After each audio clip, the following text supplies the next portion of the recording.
Welcome back to another episode of Catching Up with Katie. So we do a little bit of catching up on what's been happening at the farm. We answer questions from YouTube, Facebook, Instagram, everything from y'all, and then we just yap. So I'm here with Abigail, who has become basically my co-host of our own little thing. Very podcasty vibes lately. Let me know if you want that. And so, yeah. What are we doing today, Abigail? Just yapping. Just yapping. I think you did mention that, like, a lot of the questions have to do with kind of the things that happened this week. So maybe the update will just come with... Yeah, there's only, like, one update, really. And I have a question about that. Gotcha. And then the only other thing, really, is that Fred and Howie left. Yeah. And Buzz. And they were such good babies. They were, like... I mean, took... hardly any time to load, and I hated that we couldn't like film it, but it was the morning of the horse show.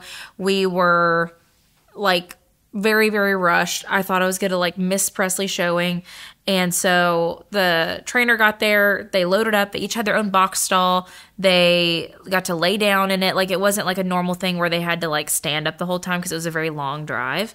And so they did really good. And then Elena came and picked up Glenn, and Glenn was amazing. He just loaded right up, and so did Buzz. Buzz is one of our baby goats, and so she took him as well. And she had a little friend waiting for him at home. One of her friends at home has goats, and she had a little boy that she needed to wean. So Elena's not keeping him, but it was a really good opportunity for them to both keep each other company while they were kind of like being weaned from their mamas. So that was good because she's getting a couple of other babies at some point. And so until they came, he has a buddy. And so, yeah, like, it was just kind of like we had a lot of bad stuff happen last week as far as just stressful and, like, you know, death and injuries and surgeries and, like, all kinds of things. And it was kind of just, like, nail on the coffin of, like, crap week to then, like, everyone left on the same day, you know? And it's like, I'm happy. I miss Buzz. Buzz was very special. Is very special. He's not dead. He's just in Ohio. So I guess the one big update. People want to know what your plans are for Kennedy. And kind of just give a rundown of, like, her background and why you wanted her.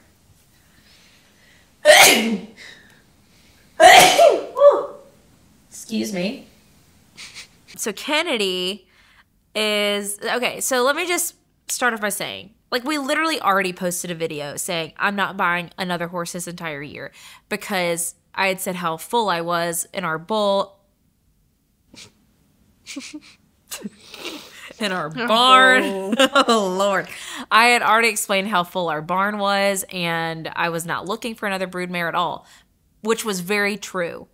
And that is because there has been one stall that I have left open for the fact that I had an inkling that this one specific mare was going to come available.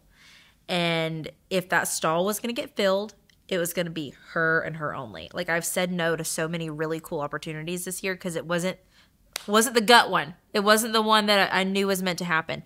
And I started kind of getting the feeling that it was going to happen around NSBA World.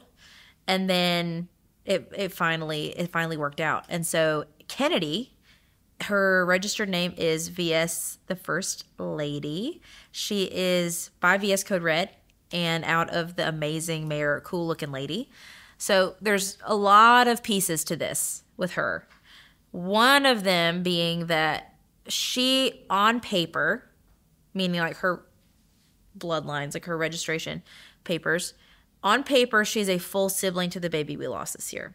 So Cool, our mare that died during foaling season, she, not in birth, it was like a crazy hemorrhage that she just died suddenly. And so Cool is a full sister, meaning same parents to Cool Looking Lady. And so Cool had been bred to VS Code Red for this baby. So it's like, you know, their moms are full sisters and then they have the same dad.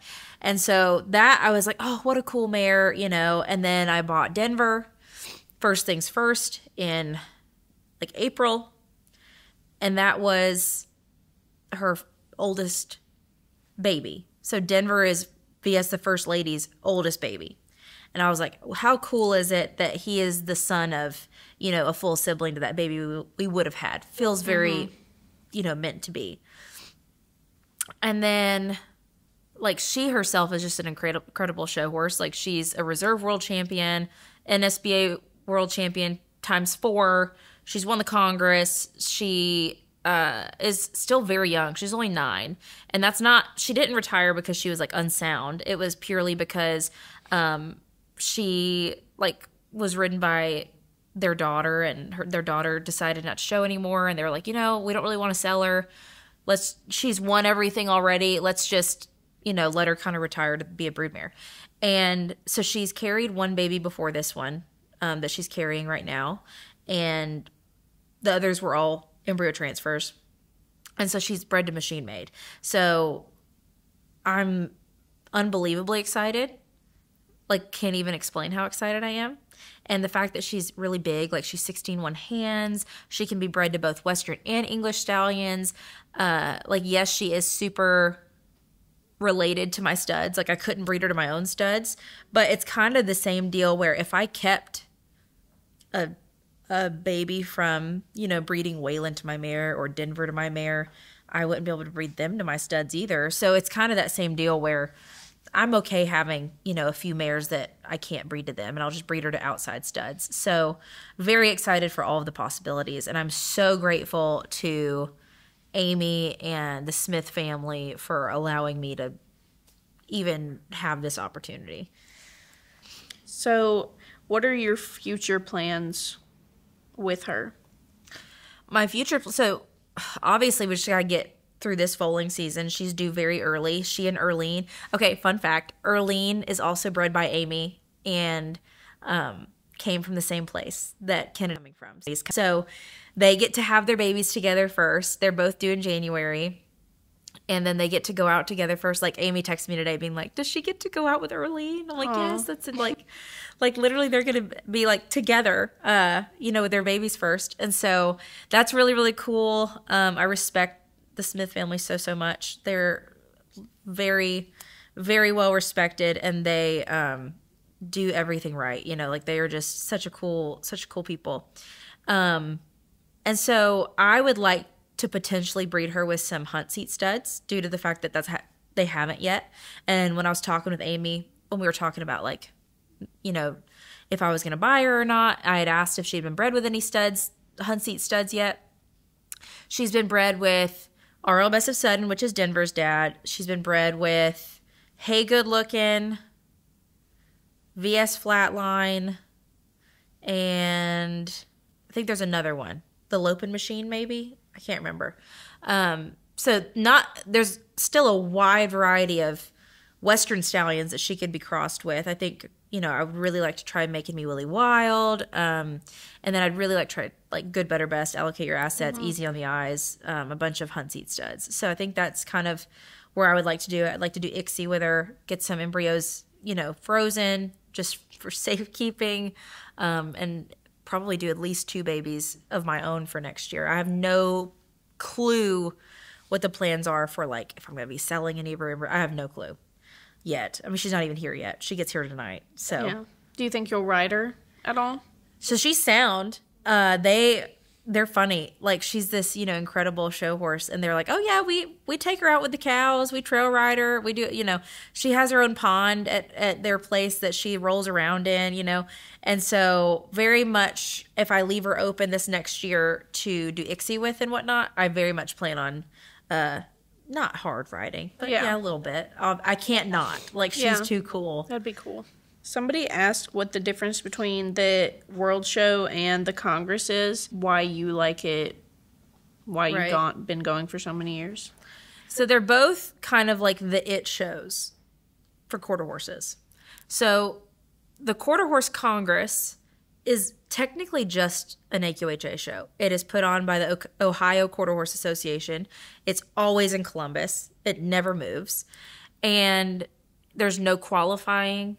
There's no, other than your horse having to be registered quarter horse. There's no like stipulations, and so they have a lot of futurities.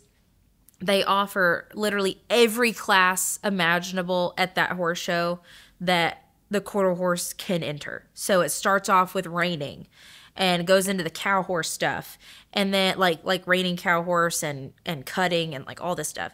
And then they have the Western Pleasure, they have the hunt seat stuff, they have the jumping, they have barrels and poles. I mean, it's like everything that a quarter horse can do. And they fill up that whole fairgrounds for like the whole month of October. So the fact that it's just so freaking gigantic is cool, and it's prestigious because the classes are big. Yeah, so this will be your second time going. What was your first impression of it? Because you went last year, and we had barely known each other. It was freezing. It was cold. And neither one of us packed appropriate clothes. Nope. I don't know. It was really cool. I'm excited more this year because I'll be like more comfortable and actually know stuff. Mm-hmm. Also, last year it was really cool because we were watching Hank and we got to see him like win for the first time. And the meet and greet was cool. The shopping was cool. The food was cool. It's a really cool place, and it's been around for over 50 years. I've been going since I was younger. Like, I can remember my parents and I, like, because it was usually over my fall break, even before I was showing there, even before I had quarter horses, when I was showing paints and POAs. That would be our fall break trip. We would go up to Ohio and just go watch and be like in awe of these horses and these people showing. Like, could you imagine showing at the Congress? And then I went for my first time when I was 13, and it was just really cool. And so that's the Congress. So Congress is technically the largest show.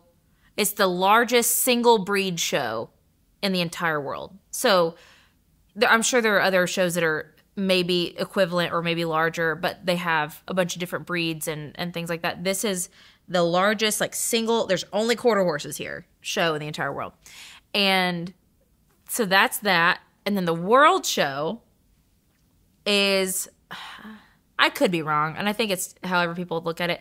I think winning the world championship show, the AQHA world championship show, level 3, is like the most prestigious award a quarter horse could win.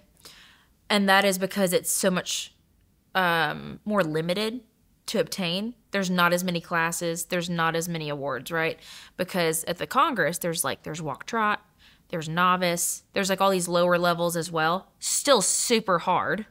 Like, I remember being in the novice youth horsemanship and there being like 160 kids. Like, freaking difficult. But at the World Show, you have to qualify first. So you can only go if you qualify. It's in Oklahoma City every year. And so because you have to qualify, it's a little bit steeper. So there might be not as many, but everyone had to work, like show a lot to get there. And then they had to actually win stuff to get there. And so that's in Oklahoma City. And it's just there's not quite as many classes. Like, they just started doing level 1. They didn't do level 1 until the last few years. Level 1 is kind of the same as novice. It's like you have to have, I believe, under 25 points or something like that in that class to be in level 1. And then you can move up to level 2 and 3. The levels had just started when I kind of took a break. I think they had level 2 at the World Show the year after I went. So, I mean, they didn't even have those when I was showing. But it's still, I mean, it's like, I would say those two are like top 2 prestigious horse shows of the year. They're just, they're a little different because the Quarter Horse Congress, you don't have to qualify. There's way more classes and way more people. But the World Show is, I think, it's just as up there because people have to qualify. Denver is showing at the World Show, right? Yeah, so we're going this year. You've never been. So, question. You said they have to qualify. Isn't this his first? Won't this be like his first show? But that's because this specific class is for unshown horses. Okay. So this specific class is called the Versatility.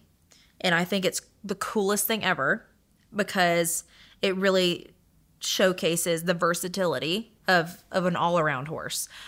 So it's not where they do like jumping and cows all in the same thing. It's for the all-around classes. So it's for like Western Pleasure, Trail, Western Riding, and it's the Western versatility. So they do a halter class, so it's based off their conformation as part of it. They do a Western Pleasure class, and then they show a pattern, and the pattern encompasses pieces from Trail. So they have like some obstacles with poles, and then it has lead changes in it, so they have to showcase that, which would be in Western Riding.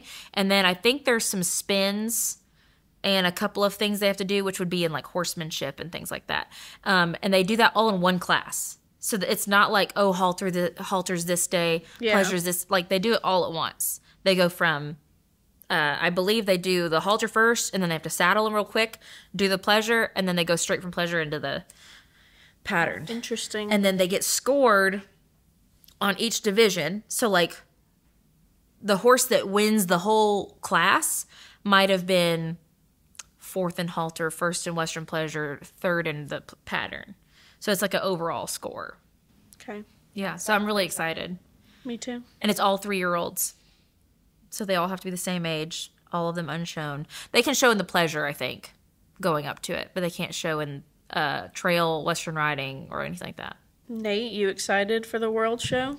I'm very excited for the World Show. It's the current plan that we're all going to be dripped out to the nines. So I'm very excited about that. You got a hat. I got a hat and I really want to wear it. I need a hat. You want a hat? We'll get you one at Congress. Okay. I need a new hat. So that's like my purchase that I'm making at Congress is I'm getting a new hat. So we'll do that. Because we're taking my car. We're not flying. So we can like load it up. Yeah. Coming home. We're going to look good. We didn't get to look around as much as we wanted to last year because we just didn't have as much free time as we thought we would. I don't think we're going to have free time this year. I think it's going to be worse. I'm not even going to call it a problem because it was amazing. Yeah. Like having the amount of people stop and talk and share stories and that was amazing. But it did get to a point because that's why we had like scheduled meet and greets, and I try to have at least a few minutes with each person at the meet and greets.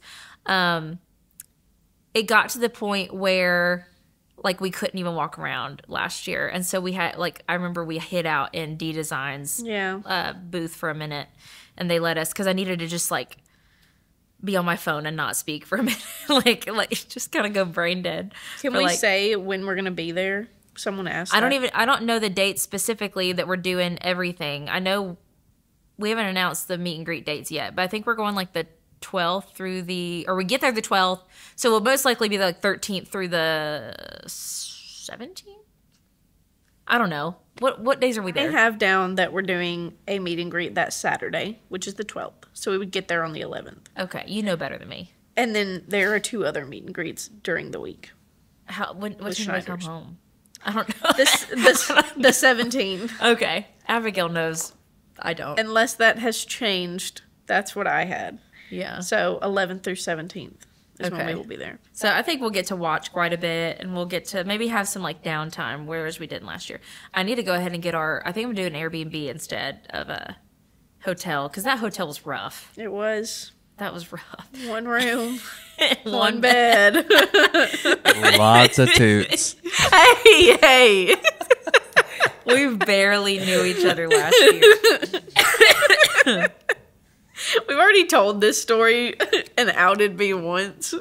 Let's not bring it back up. It was just funny because like I remember we were booking it last year, and I was like, oh no, there's only like a room with a king. I don't think you were like, oh no, though. I think you were like, you good with sharing a bed? And I was just like, yeah, that's fine. And then afterwards you told Jonathan, and he was like, you're making her share a bed with you.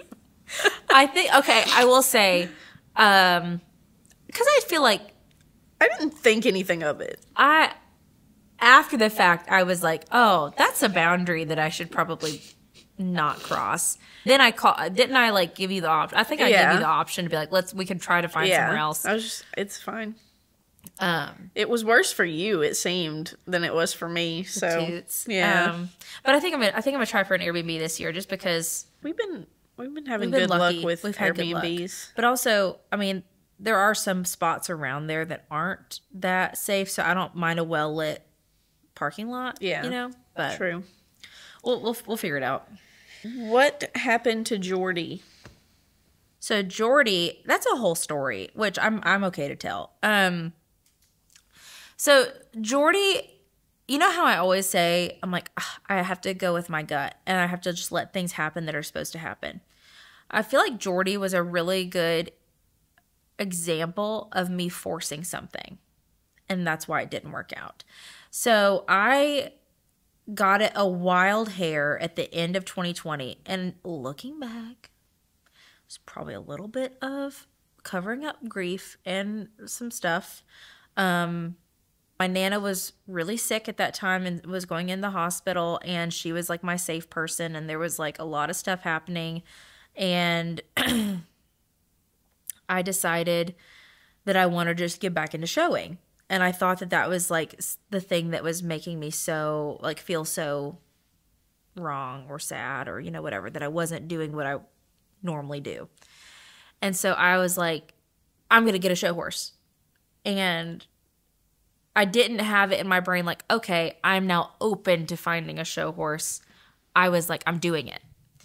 And that was the downfall, is that I was like, oh, nope, this is the one. Okay, I found it in 5 seconds. This is the one I want. And so I did that with like 3 horses because I kept vet checking them and they were not vetting well enough that I would go through with it. So I think I vetted like 2 or 3 horses before I found Jordy.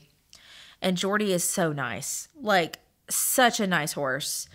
And I went and tried him, and he was really cool.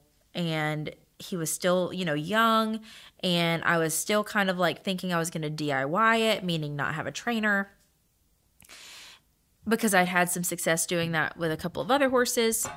And so I brought him home, had a first show with him that was okay, but there was some like little sticky spots. And I was like, okay. So then it felt like after that, like that first summer with him, which we fit each other really well in a lot of ways, but then really not in a lot of ways. And it kind of just, like looking back, I'm like, he just wasn't the right horse for me, and it didn't fit my situation, and I wasn't the right rider for him. And that's okay sometimes. Like not every horse fits every rider and not every circumstance. But in the moment, it just felt like everything that could go wrong went wrong. And the longer we stayed out of the show pen, the worse some of those sticky spots with him got, some of his little quirks. And so I decided, once I got him sound, because it wasn't even like bad soundness issues. He just kept getting like, he had a horrible abscess, and then he had like there was just like weird things that were happening. And then once I got him sound, I was like, you know what? I need help. I'm not too big for my britches that I don't think that. And so that's when, and I'm very grateful because it made the connection with the Kyles, which is Stephanie, Scott, and Kendall, because they're local to Tennessee. And so I, you know, reached out to them. I was like, I would love to have my horse with you and take lessons, and this is his problems and things like that. So I took him there, and his problems kind of got worse. And like, we were looking at it not from just behaviorally, but we're like, is he in pain? Is he, you know, what's going on? And so we had lots of vet work done. We did all this stuff. And so a lot of it was attitude, and we just had to get through it. And so that's why there was like such a big, like long streak of us not showing. And then it just got to the point where my confidence was a little bit shaken, honestly. He's a 17-hand gigantic horse. Like, he wasn't even like thin. Like, he was just such a big hulking horse that, like, once there was a couple instances that happened, like, I just never felt back to myself on him again, unfortunately. And I hate to say that. Like, it kind of, you know, it's a kind of, I wouldn't say embarrassing, but you hate to admit it. Like, when you've ridden for a really long time, you hate to admit when a horse has like shaken you up. But he was like the sweetest thing ever as well. It was an interesting dynamic. And then while he was at the Kyles, they had a student, and they were like, well, while he's here and you've gotten really busy and you're saying you're not showing as much right now, do you mind? Would you want to like lease him? Like do an in-barn lease. You said we could let the students ride him. She and him get along super well. He's not doing any of the Western stuff. She wants to just do English stuff, which he seems way happier doing. And so they got along beautifully. And she started riding him and taking him some little shows, and they were doing fantastic. And it was just such a little learning moment of like, not every horse is meant for every person. And sometimes it clicks and sometimes it doesn't. And so that we just kind of let that be for a while, where they just kind of did like an in-barn lease. And then it got to the point with Waylon and Denver and all the babies coming, and the fact that I still had like a little bit of a confidence problem on him, that I was like, you know what? Like, because they had approached me about, maybe working something out. I was like, you know what? I'm open to not owning him anymore. And so that's what we did. And so he now has a new owner, and they look great together, and they have a good time, and he's used as a lesson horse there as well. And I think all of his like problems have resolved. And I think it was one of those things where he might have just been not doing what he was happy doing, because I was trying to get him to do the all around and do a lot of the Western stuff with the flat English stuff. And now he's jumping, and so it was just one of those things where he's in a better situation, and we just weren't meant to be for each other. This is just kind of funny. Okay. A little funny comment that I saw. It's not a question. On the video you posted, on the video of Arlene that you posted in the dry lot, somebody commented, Katie's really, really calling her Biggie. And then everyone else was like, no, it's Big E. they thought that you were calling her. Like Biggie Smalls. You're just calling her Biggie. She got chunky and had to go in the dry lot. No, that was a nickname that came with her. So when I got Arlene, like, they called her Big E. And it does sound like Biggie. It does sound like Biggie. No, poor Arlene. And then in the last Q&A, we did like the food rapid fire. So now me and Nate are going to look up the definition of ARFID, and we're going to diagnose you with it. Okay. I haven't looked into it at all, so I don't know what it is. So ARFID, this is from the Cleveland Clinic, is avoidant restrictive food intake disorder. Okay. It is a condition that causes you to limit the amount and type of food you eat. It isn't the result of a distorted self-image or an attempt to lose body weight, which is common among other eating disorders. I don't think this is what I thought it was. I don't either, because, like, that was true at some point. But, like, I've been like this my entire life, and that was the body image thing was never a thing up until like the teen years. I thought it was more so like an aversion to certain types of textures and smells. And is that not what it is? No. Oh. It doesn't seem like it. Okay, so what's just like... I'll read the signs and symptoms. Significant weight loss, constipation, abdominal pain, low body temperature, lethargy, irregular menstrual cycles, fainting or dizziness, fine hair on your body, and muscle weakness. Okay, no. Like, Zero. I don't Behavioral changes that may be a sign of ARFID include feeling full before meals or having no appetite, difficulty paying attention, limiting how much food you eat, only eating foods with certain textures. This isn't what we thought it was. I don't have it. Only eating foods with certain textures. That's one. Fear of what could happen after eating, like vomiting or choking. Picky eating gets worse and limits the range of foods able to be eaten. I don't think you have it. I don't think she has it, and now we can clear that up in the comments. No, I think we're pretty good. I think like the only things that irregular cycles, TMI, aversion to like textures and whatnot, fear of vomiting from it. That's like it. Yeah. Everything else, like I don't at all feel full beforehand. I don't at all. No, there's like negative diagnosis. Yeah, no. Like there was like 30 things there, and I hit 4 of them. Okay. Well, that's solved. What do I have? Just a picky eater. What is wrong with me? Just picky. But like I don't know anyone pickier. Well, somebody's got to be the pickiest. This is more a me question. I did see people ask this though.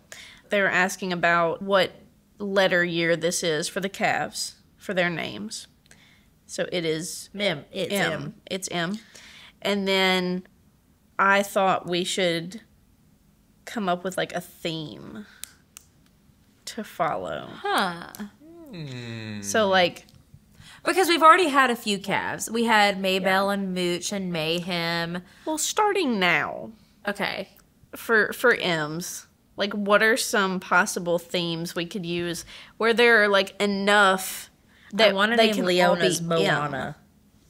So Disney? Well, maybe, because, so Leona, all of her calves so far have been like Fiona, Winona, you know, like it follows that. And so I thought, because it's an M year, Moana, how cute would that be? Mike Wazowski. Mike. Just Mike. Mike? What are some other Disney M names? Mufasa?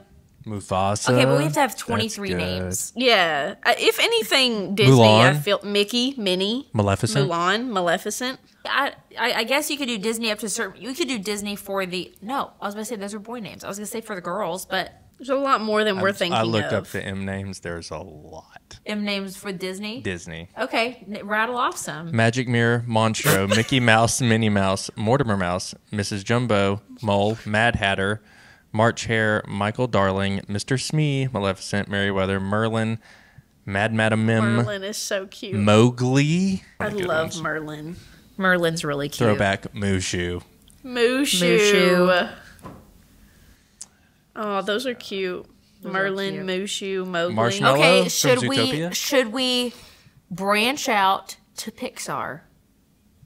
I think Pixar. I like Yeah. it. Yeah. Like Disney Both, and yeah. Pixar. Hot take. Pixar and Disney, same thing. Yeah, they kind of are. So They're the same maybe thing. we could do that. I don't know. Let me know what y'all think in the comments, or if we should just feel it out like normal.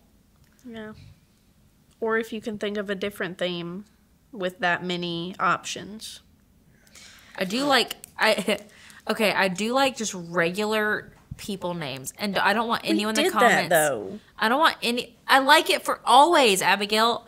I don't want anyone in the comments to feel like I'm targeting you, but like like Mike. Like I just, if your name is Mike, I'm so sorry, but like just average Joe's names. Tyler. Yes, like Okay, what about like Kevin, okay, you know? this year we did more like old man names. What if we did like names that are common now, people our like age? Braxton. For example, like Ava. Nathan. This is my cow, Sean. Nathan's Sean. like, I feel like Nathan's a early 90s name. That's not even Is a it? now name. Okay, so like Tyler. Are you an 80s baby? No. 94. How dare you? I'm so sorry. 80s. I can't do math. He's so old. He's 30. Chad. Yeah, exactly. Stephanie. Like, okay, so either we do names now, which would be like Harper, Ava, you know, that kind of thing, or we do like early 2000s, Brittany, Stephanie, I don't Nicole. know. Nicole, Renee, So we do Y2K names. Kevin, like K-Fed. Oh my gosh. Marie is a middle name. Justin. Chris. I'm loving the idea. Marie is a middle name. Spencer.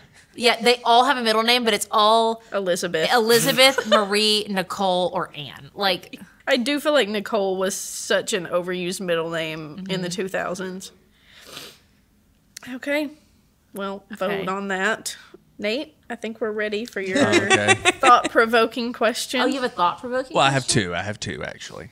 That's a lot. And This is for the already- first one, I know you don't like coffee, but let's pretend you do. I don't know how to pretend I've never had it. Wait, you've never had it? This is the thing. She I says she thought doesn't you like didn't it. like it. She's never tried it. Any variation of it. I don't like the smell of it, so I don't know. Have you ever sniffed the good kind? I don't know. Well, we got to try. No. You got to She try won't, it. though. That's I have a fear of throwing up from it. Because I will. What if you try it on the next one, though? No. If you throw up, we'll take it out. That was one of the symptoms, though, is that you won't try things because you're afraid of the after effects of what it might yeah. cause. So maybe you do have No, it. I think it's something else. I think I've got something else. I need a doctor in the house to tell me. All right, so you've never had coffee. let's pretend you've had it and liked it. I also grew up in a house of non-coffee drinkers. Let me just say that. If you could have not coffee with one person, who would it be? Okay. Alive. Oh, okay. I was just about to say dead She's or going to alive. say... Who was I going to say? Well, when we asked... I'm not saying Dolly Parton. Okay, I was going to say we asked that, but it was like if you could hug one person, and she's Dolly Parton. I mean, who doesn't want to hug Dolly Parton? Like, I don't really nice. feel a need to. I don't know. I just feel like it'd feel really nice. It probably would be a nice hug. This is you're sitting down. Very comfortable to hug. You're sitting down having like a thought-provoking conversation over a dew.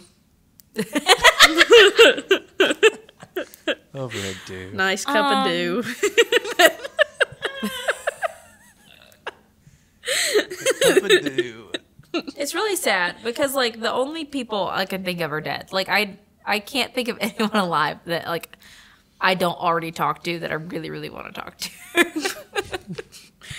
Okay. Nobody you'd have questions dead, for? but I don't know. Like most of them are dead. They can be dead, but no, like you've never spoken to them before. I just want to talk to my Nana. I know, but that's not.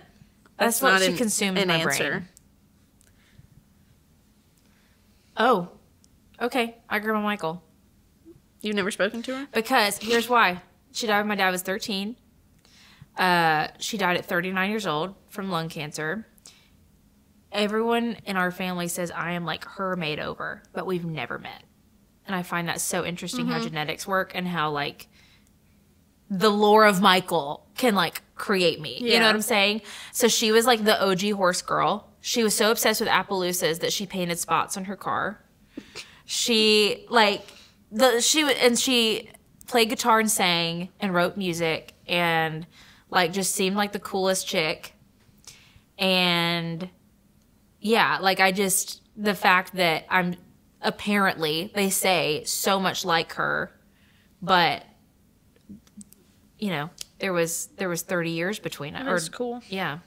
Or not 30 years. Let's see. There was like 20 years between me existing and her not existing. So it's just crazy. Yeah. Is that a bad answer? I'm sorry. That's a great answer. Great answer for your cup of dew. She'd probably scold me for the dew. She wouldn't know what it was. No, she probably wouldn't. And that's another genetic thing. My dad drank so much Mountain Dew one year, and it was just the regular Dew, that Mountain Dew sent him some T-shirts. Dew merch. He sent in so many bottle caps. Bottle caps. It was like proof. Yes. I've had Look what I did. Like he said, and I believe him because this is me. It's all making sense. He literally lived off of ham sandwiches, plain. Like I'm talking ham on buns, ham sandwiches and dew. Like a hamburger bun? Yeah, bread, little Hawaiian rolls, whatever. He lived off of ham sandwiches and Mountain Dew, and he was skinny as a rail, and like that was just his diet. Knock on wood, healthiest man I know.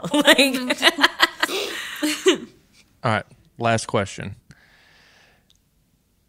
What is a question in which this may be a little different because you run into new people all the time? Uh-huh. But what is a question that you wish that people would ask you when they meet you for the first time? I don't know. I'm awkward. I don't know what I'd want someone to ask me because generally I'm like, oh, I'm awkward. I enjoy meeting new people when it happens, but I do have like some social like weirdness. Because I just assume you get a lot of the same questions all the time.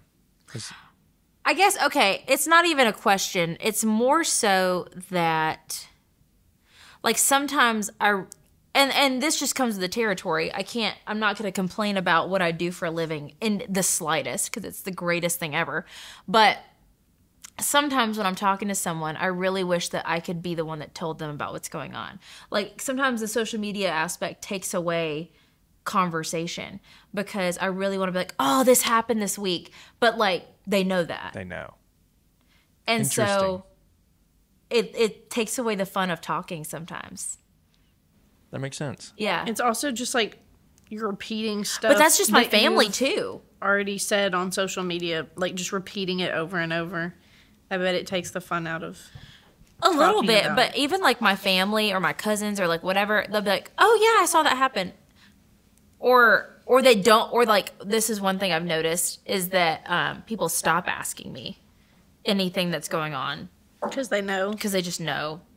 And again, that is, I am not complaining one bit about anything that comes with it because I live a very, very blessed life and I love what I do. But that is one thing, and I've noticed that a lot with even going like to family functions. It's like no one asks anymore what's going on. We've yapped way too much. All right, I hope y'all enjoyed the yapping. Let us know if there's anything else, even if it's just broad topics that you would like for us to talk on in the next one. And we'll see you then.